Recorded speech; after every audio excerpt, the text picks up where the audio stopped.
right, welcome to 6.4 Solving by Multiplying First. This is another method of elimination, but it's when it's not quite as easy as what we were doing yesterday. So sometimes elimination it's not set up perfectly. So sometimes we might have to multiply one or both equations by a number to make the coefficients cancel. Okay, so sometimes when you look at the x's, they're not going to cancel, so you might have to multiply in by something, or the y's are not going to cancel, so you have to multiply in by something. So today we're going to do that. And then you get to choose. You get to choose the best constant for the elimination. Okay, so let's look at the first example here. Solve by elimination. So like we said, 2 and 4 don't cancel, 1 and 11 don't cancel. So what could we multiply by to make one variable cancel? Okay, so I'm gonna choose the top equation. Does anybody see what could you multiply 2 by if you want it to cancel with 4? And I hope some of you guys are saying, well, what about -2? And do you guys see why that would work? If you were to multiply the entire top by -2, wouldn't you get -4x minus 2y equals 18? And then isn't that perfect then? Because if we copy the second equation, 4x plus 11y equals 9, then does everybody see that we do have a -4 and a positive 4x that will cancel? All right, now if anybody's thinking, wait, I thought of a different answer, you might still be right. Another option is if you wanted to cancel the y's, you could have also multiplied the entire top by -11, because that would have got you -11y to cancel with a positive 11y. Okay, so just know on these there are multiple ways to do them.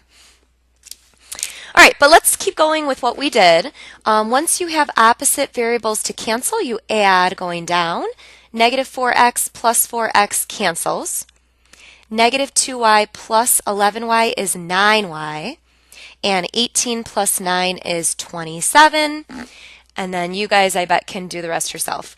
Divide by 9, y equals 3. And then remember, once we have y, we have to plug it back in to find x. And you can pick any equation.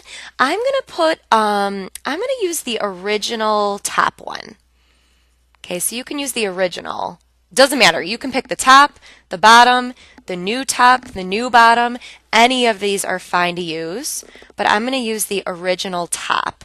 And I'm gonna plug in y equals 3. All right, so now we're at 2x plus, okay, well, y is 3 equals -9. And then I'm going to draw the wall and solve for x. So -3 minus 3, we get 2x equals -12. Divide by 2, x equals -6. And then if you put it together and write your answer as an ordered pair, final answer is x comma y, -6 comma 3. Okay, so nothing too crazy. All right, let's do another one. I'm trying to think which one. Let's try number 2. So go ahead and flip the page. Let's try number 2.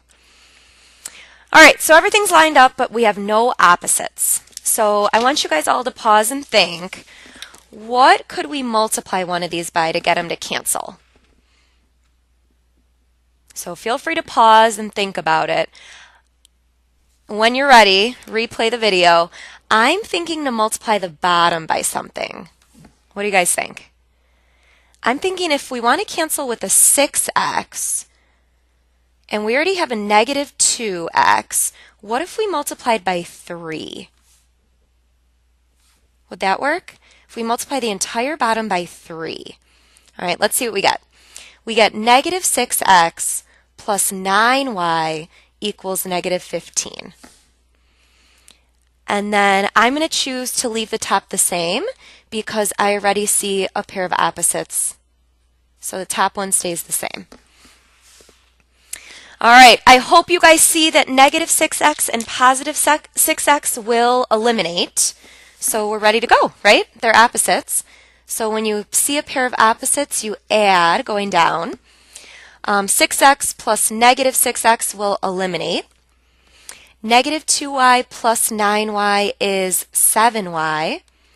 And 1 plus negative 15 is negative 14. And then pretty easy to solve. Divide by 7, divide by 7. Y is going to be negative 2.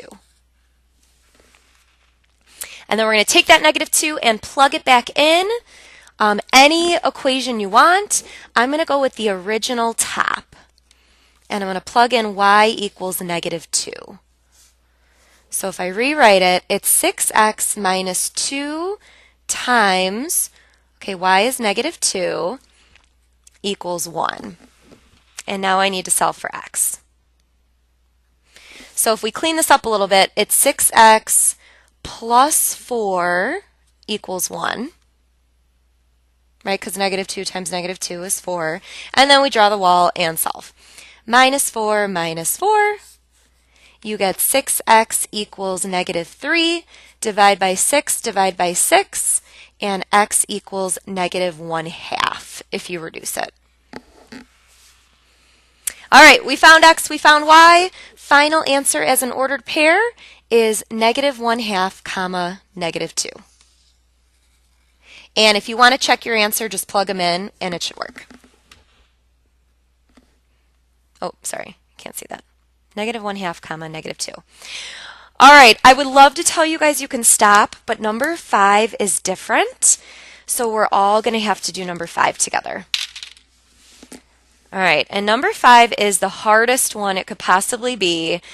First reason why is that the variable terms are not lined up, so we have to do that first. Okay, so here's what we're going to do. We're going to rewrite this guy so that the x comes first, the y comes next, the equal sign comes next, and then the constant comes last. And the way we have to do that is we have to get the x and y on the same side of the wall. So we're going to have to minus the 3x over to the left-hand side. Okay, and then if we rewrite it so the x is first and the y is second, are you guys okay with saying it's negative 3x plus 2y, and then the constant is negative 9?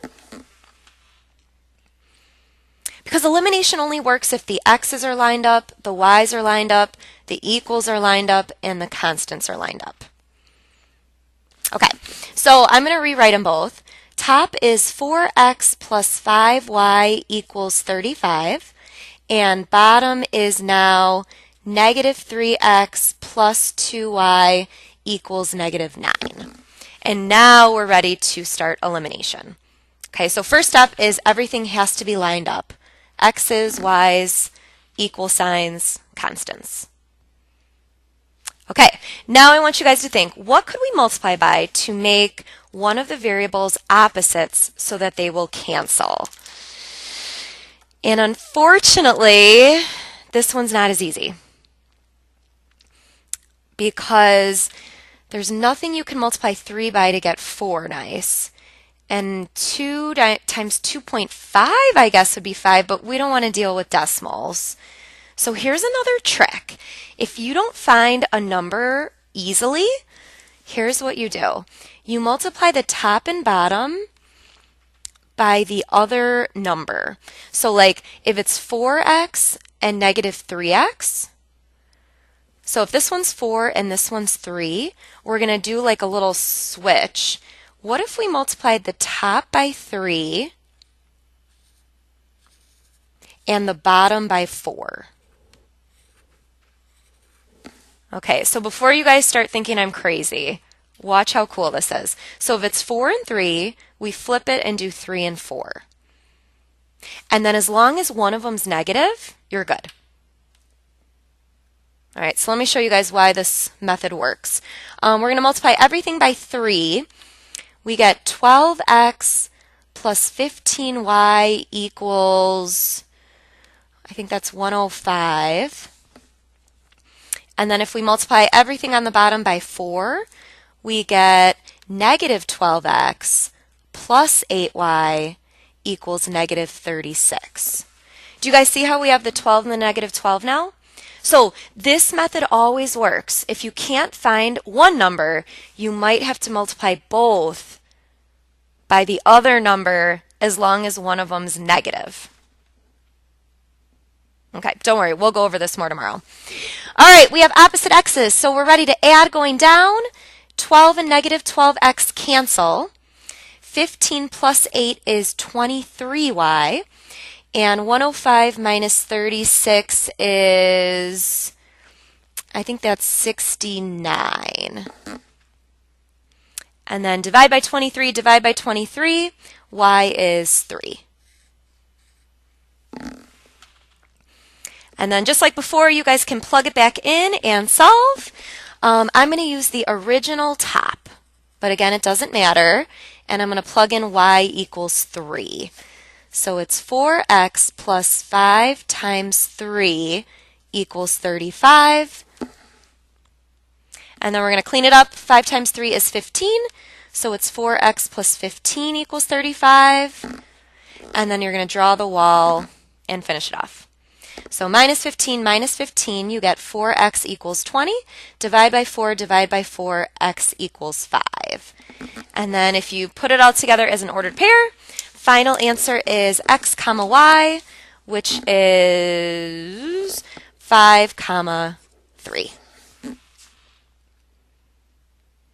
All right, nice job, guys. I know that was a little confusing. You might have to rewatch it, but we'll go over it tomorrow.